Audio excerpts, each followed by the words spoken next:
Thank you to the Maine Osteopathic Association. I'm grateful to be here and for the journey. I came to Maine at a time when DOs were still facing discrimination. We weren't allowed in the hospitals, so the early pioneers started their own. From a large Victorian house in Saco, Portland, and eventually the DO hospital in Portland. I've been blessed to follow in the footsteps of those entrepreneurial heroes who came before me. And during my career, I've had the opportunity to evolve, try new things. I started in emergency medicine, completed a residency in family practice, opened up several offices in Portland, including Maine's first walk-in clinic, which was a financial disaster. Completed a surgical residency in proctology, did that for about 10 years.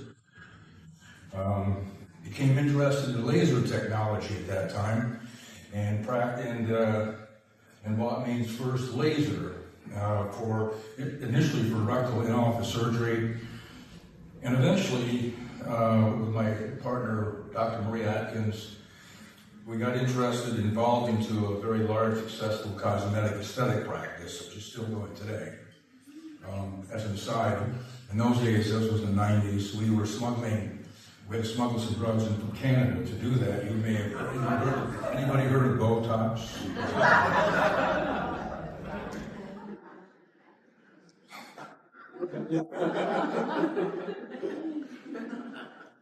I was the first MD, the first DO at an MD hospital, Mercy Hospital. I was the first DO there, mostly because I was doing manipulation on some of the nuns, and they stuck me into that hospital. I was a medical examiner in Portland for 20 years, and I even a ring doc for the cage fighters for a few years. When I graduated from medical school, medicine was largely reactive. Patients got sick, and we treated the disease. Over time, I found myself asking a different question. How do we help people stay healthy before they become patients? As osteopathic physicians, long before wellness and preventative care became popular, our profession understood that health was more about the absence of disease. It was about vitality and function. Over the last 25 years, I became interested in hormone optimization, regenerative medicine, longevity medicine, and I managed an employee-owned company doing just that.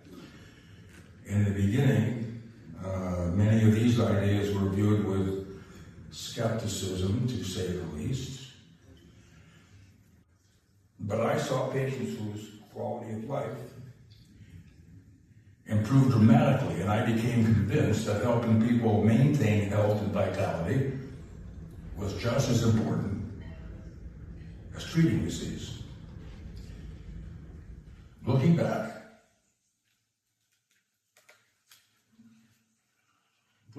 the lesson I've learned and want to share is simple. Don't be afraid to change the channel. Medicine evolves, and so should you.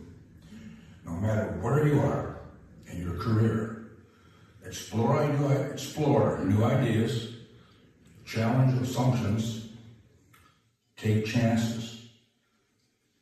That's how medicine moves forward.